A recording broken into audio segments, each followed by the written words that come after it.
মহারুদ্র বজ্র হনুমান মারুতি। প্রভু শ্রী হরি।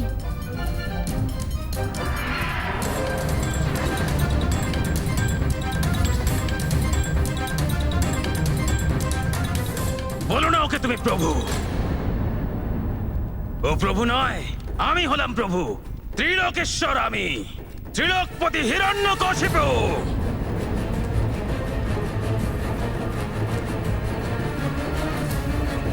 যদি পুনর্বার ওর নাম তোমার মুখে শুনি, তাহলে পরিণাম বড় ভয়ঙ্কর হবে তোমার জন্য। এরকম বলবেন না পিতাশ্রী, ওনার নাম নেওয়া আমি কি করে ছাড়তে পারি? প্রহ্লাদ! ক্ষমা স্বামী, ক্ষমা। প্রহ্লাদ এখনো অবোধ, ওর এখনো সেই জ্ঞান হয়নি যে ও কি বলছে। মা, আমি জানি যে আমি কি বলছি। সবার শ্বাসে যে বিরাজমান শ্রীহরি নারায়ণ বিষ্ণু, আমার শ্বাসও তো ওনার দ্বারাই প্রবাহিত হয়। উনি আমার জন্য সবকিছু। প্রহ্লাদ, সরে যাও তুমি। না স্বামী, না। ও আপনার পুত্র, ও এখনো বালক, আর একজন বালকের কথায় এত রাগ করছেন। আমি বোঝাবো ওকে। বোঝাও একে, বোঝাও একে মহারানী।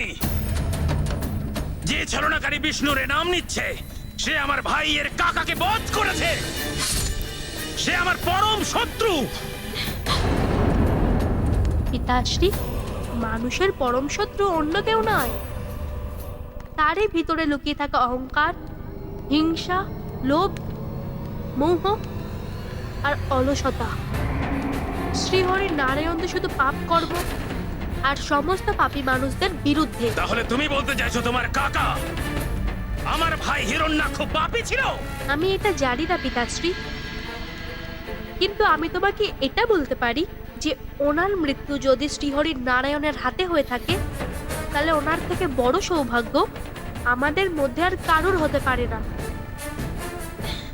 উনি অবশ্যই মোক্ষ লাভ করেছেন। তুই এইভাবে বুঝবি না। সেনাপতি, ফেলে দাও একে অন্ধকূপে এক্ষুনি।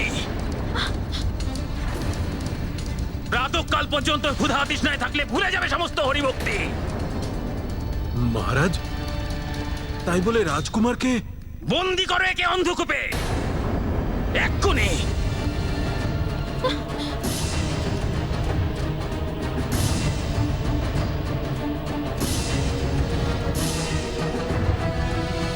রাজকুমার,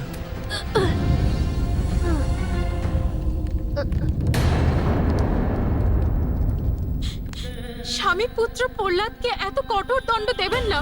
নিয়ে যাও একে। স্বামী, আমি যখন বলছি নিয়ে যাও একে।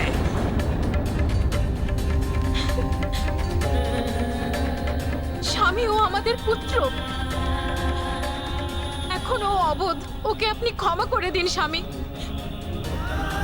ওর তরফ থেকে আমি আপনার কাছে ক্ষমা চাইছি।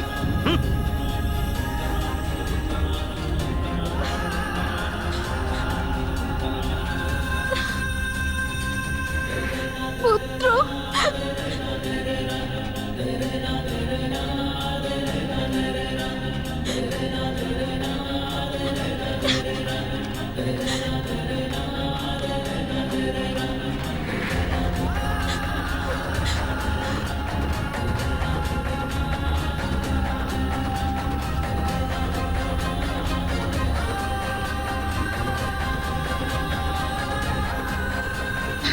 একজন পিতা নিজের সন্তানের প্রতি কত নিষ্ঠুর হতে পারে, তাও মাতা কোনো রকম কারণ ছাড়াই।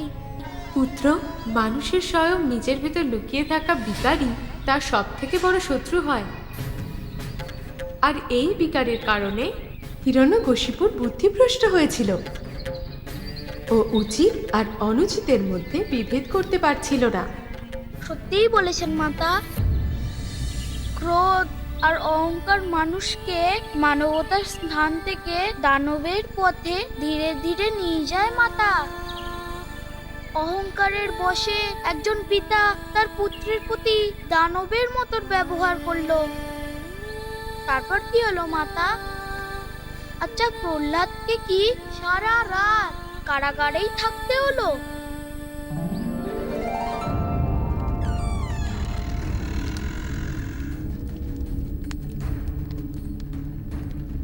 রাজকুমার, আপনি এই হরিনাম করা ছেড়ে দিন। আপনি আপনার সর্বশক্তিমান পিতার জয়গান করুন, তাহলে এই কারাগার থেকে মুক্তি পাবেন। হরিভক্তি তো আমার শ্বাসের মধ্যে বিরাজমান, তাকে ত্যাগ করার ক্ষমতা আমারও নেই। আপনি এখনো বালক। এই অন্ধকার কালকুঠুরি এক ভয়াবহ জায়গা।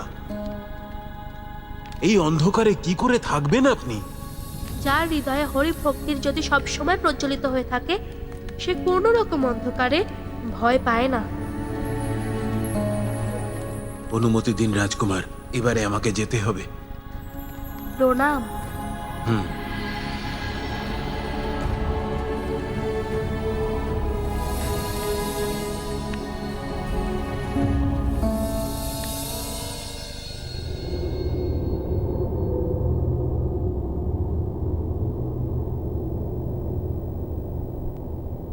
পিতাশ্রী,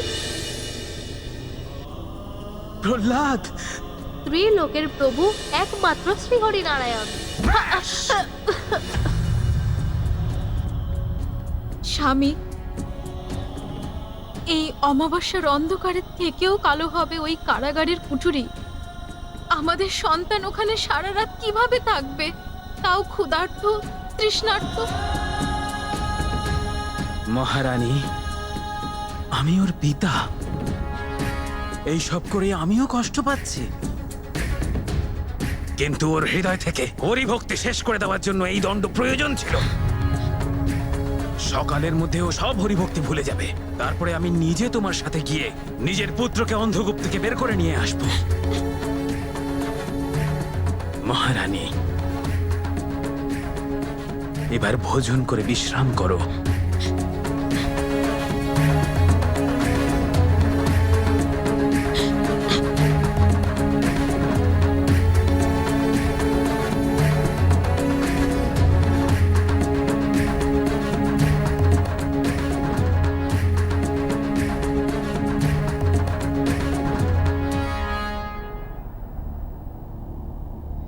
সন্তানকে না খাইয়ে মা কি করে ভোজন করতে পারে?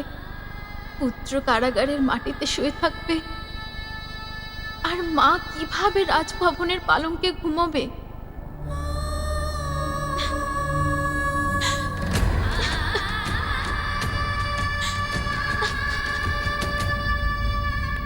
মায়ের হৃদয় এরকমই হয়ে থাকে। আমার মাও আমাকে ক্ষুধার্ত অবস্থা এক মুহূর্ত দেখতে পায় না। আমার মাও আমার জন্য সর্বদা এরকমই চিন্তিত থাকে। আরে, কি দুর্বল দেখাচ্ছে তোমাকে। মনে হচ্ছে এতদিন তুমি কিচ্ছু খাওনি। না মা, তোমার একটা মমতার দৃষ্টির জন্য মনে হচ্ছে যে আমি দুর্বল হয়ে গেছি, কিন্তু হনুমান যেমনটা আগে ছিল তেমনটা এখনো আছে। ব্যাস ব্যাস, চলো আজ তোমাকে আমি নিজের হাতে ভোজন বানিয়ে খাওয়াবো। তুমি আগে যাও, স্নান করে এসো। আজ তো দারুণ মজা হবে। মা তৈরি করবে পায়েস, হনুমান খাবে মজা করে বেশ। পুত্র হনুমান, মায়ের মমতাতেই প্রভুর পবিত্র ভালোবাসা লুকিয়ে থাকে হনুমান। পুত্র হনুমান, এবার তুমি এটা বলো যে ভক্ত প্রহ্লাদ কি করলেন? উনি কারাগারের অন্ধকারকে প্রভু শ্রী হরি নারায়ণের মন্ত্র দিয়ে উজ্জ্বল করেছিলেন। ওম নারায়ণায় নমঃ, ওম নারায়ণায় নমঃ, ওম নারায়ণায় নমঃ।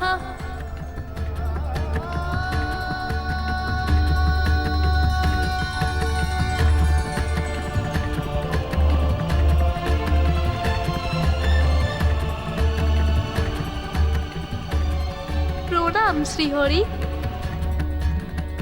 এটা আপনারই ভক্তির প্রকাশ। আপনার কৃপায় তো এই জগৎ সংসারের গভীর থেকে গভীর অন্ধকার প্রজ্বলিত হয়ে ওঠে প্রভু। ব্যাস আর একটা অনুরোধ আছে আপনার কাছে। আপনার ভক্তিতে হয়তো আমার ক্ষুধা নিবারণ হয়ে যাবে প্রভু, কিন্তু আমার মা আমাকে ক্ষুধার্ত জেনে নিজেও ক্ষুধার্তই রয়ে যাবে। আমি ওনার যন্ত্রণা সহ্য করতে পারি না প্রভু, কিছু তো করুন প্রভু।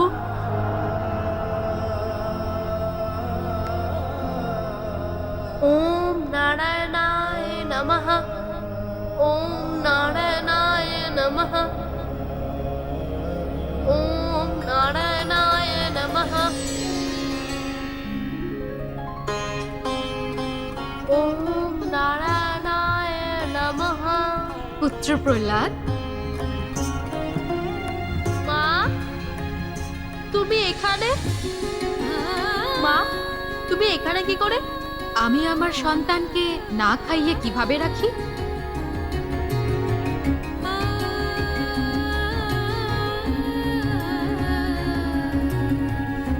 তুমি আমার জন্য এসেছো মা? কিন্তু মাতা, যখন দৈত্যরাজ হিরণ্যকশিপু প্রাতঃকালে জানতে পেরে যাবে, তখন নিশ্চয়ই কোনো বড় অনর্থ হবে। পুত্র হনুমান প্রাতঃকালে যখন হিরণ্যকশিপু বন্দিগৃহে পৌঁছন, ওনার সাথে মহারানী কয়াধু ছিলেন।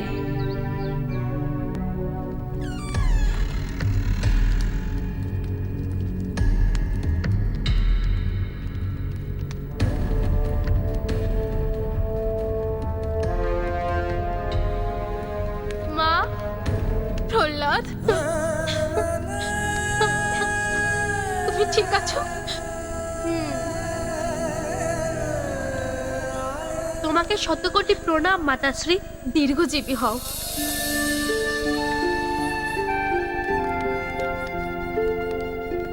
তোমাকেও শতকোটি প্রণাম পিতাশ্রী। এই অন্ধকূপের অন্ধকারে ভয় তো তোমার খুবই লেগেছে, আর ক্ষুধায় এতক্ষণে নিশ্চয়ই তোমার মন পরিবর্তিত হয়ে গেছে। পিতাশ্রী, অন্ধকার তো ছিলই না, স্বয়ং শ্রী হরিভক্তির দিব্য প্রকাশ ছিল এখানে।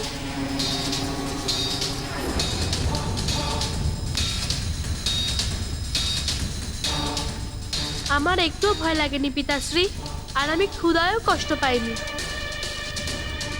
মা আমাকে সময় মতো ভোজন করিয়ে তৃপ্ত করিয়ে দিয়েছিল। ক্ষমা স্বামী, একজন মায়ের হৃদয়ে নিজের সন্তানকে ক্ষুধার্ত দেখতে পারে না।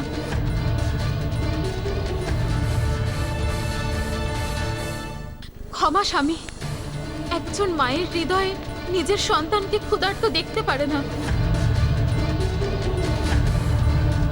রাত্রে যখন প্রহ্লাদ আমার কাছে আসলো, তখন আমি নিজেকে সামলাতে পারলাম না, আর আমি ওকে ভোজন করালাম। মা,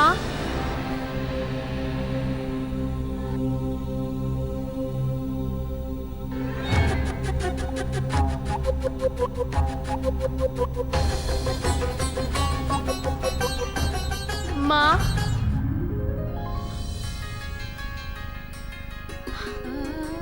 পুত্র,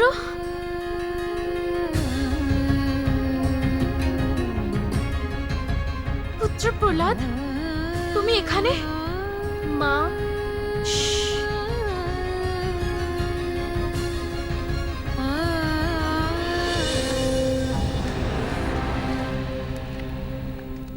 এই অন্ধকূপের সুদৃঢ় সুরক্ষাকে ভেদ করে তুমি কি করে বাইরে বেরোলে?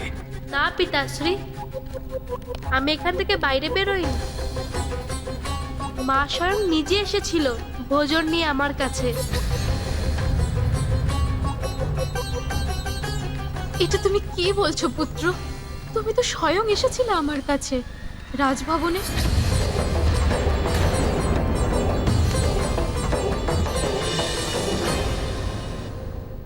মা, আমি জানতাম তুমি আমায় ক্ষুধার্ত দেখে নিজেও ভোজন গ্রহণ করবে না, এই জন্য আমি এখানে চলে এলাম তোমার কাছে। আমার জন্য আমার পুত্র কারাগার থেকে বিনা অনুমতিতে বাইরে বেরোনোর দুঃসাহস দেখিয়েছে। যদি কাল সকালে তোমার পিতা জানতে পারে যে তুমি এখানে এসেছিলে, তাহলে তখন কি হবে? উনি যখন জানতে পারবেন তখন দেখা যাবে। এখন তো আমার জন্য গুরুত্বপূর্ণ এটাই যে আমার সন্তান যেন ক্ষুধার্ত না থাকে। সেনাপতি, কি শুনছি এসব? সত্যিটা কি? কে এখানে এসেছিল আর কে এখান থেকে গেছিল? মহারাজ, কালকুঠুরির চাবি সবসময় আমার কাছেই ছিল। এখান থেকে কেউ বাইরেও বেরোয়নি, কেউ ভিতরেও আসেনি। এটা কি করে সম্ভব? তোমরা তিনজনে মিলে কোনো ষড়যন্ত্র করছো না তো? সত্যটা কি স্পষ্ট করে বলো। আমাকে মিথ্যে বলার দুঃসাহস করো না। সত্য জানার জন্য আমি যে কোনো সীমা পার করতে পারি।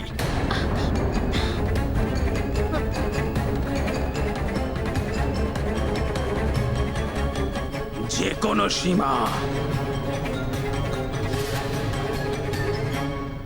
সত্য শুনতে চাই আমি, অন্যথায় আমার বিরুদ্ধে বিদ্রোহের ভয়ঙ্কর পরিণাম ভোগ করবে তোমরা তিনজন রাজদ্রোহী। স্বামী, আমি আপনার সহধর্মিনী, আর আর ও আপনার অংশ, আপনার পুত্র, আর উনি আপনার সেনাধ্যক্ষ সেনাপতি। আপনার সাথে রাজদ্রোহ করার কল্পনা আমরা কি করে ভাবতে পারি? আমরা তো পূর্ণ নিষ্ঠাতে আপনার কাছে সমর্পিত। সব জানি আমি, কত নিষ্ঠা আমার প্রতি তোমাদের। এই জন্যই গত রাত্রের ঘটনার তোমাদের তিনজনের কাছে তিনটে ভিন্ন ভিন্ন বিবরণ আছে। বোঝাও আমাকে, একই ব্যক্তি একই সময়ে কি করে দুটো ভিন্ন জায়গায় উপস্থিত থাকতে পারে? তাও যখন অন্ধকূপের চাবিকাঠি সেনাপতির সংরক্ষণে সুরক্ষিত ছিল।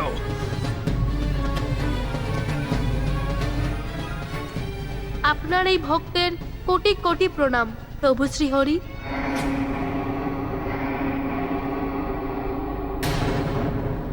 অবশ্যই আপনি এসে আপনার এই ভক্তকে রক্ষা করেছেন।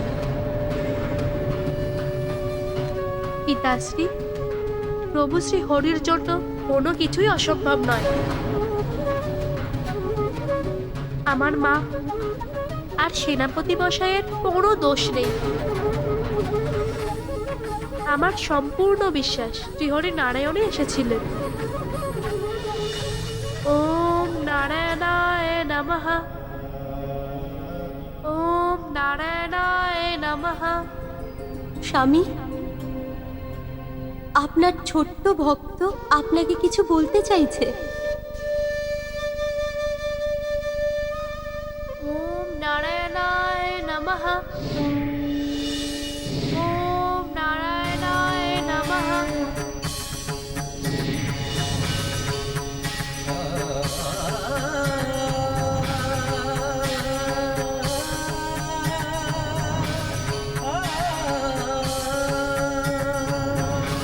ওম নারায়ণায় নমঃ।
সৌভাগ্যবান ছিল ভক্ত প্রহ্লাদ।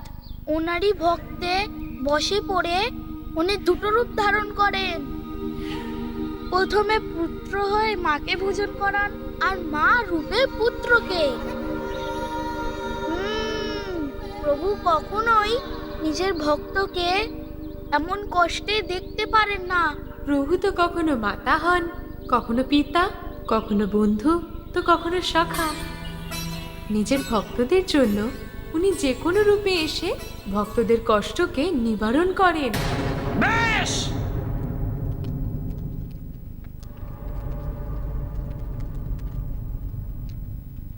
চুপ করো। আমার রাজসভায় ওই কপট হরির নাম নেওয়ার দুঃসাহস করো না। আমি এই ঘৃণিত নাম কখনোই শুনতে পারবো না।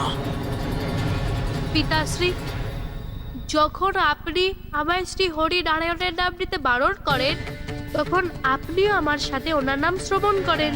আমি ভালোবাসার দ্বারা ওনার নাম স্মরণ করি, আর আপনি ক্রোধের দ্বারা। ভাব যাই হোক না কেন, আমরা দুজনেই প্রভুর নাম স্মরণ করে একসাথে পুণ্যের ভাগীদার হই। বন্ধ করো তোমার এই অনর্গল প্রলাপ। আমাকে স্মরণ করলেই পুণ্য লাভ হয়। আমি হলাম প্রভু, আমি হলাম প্রভু।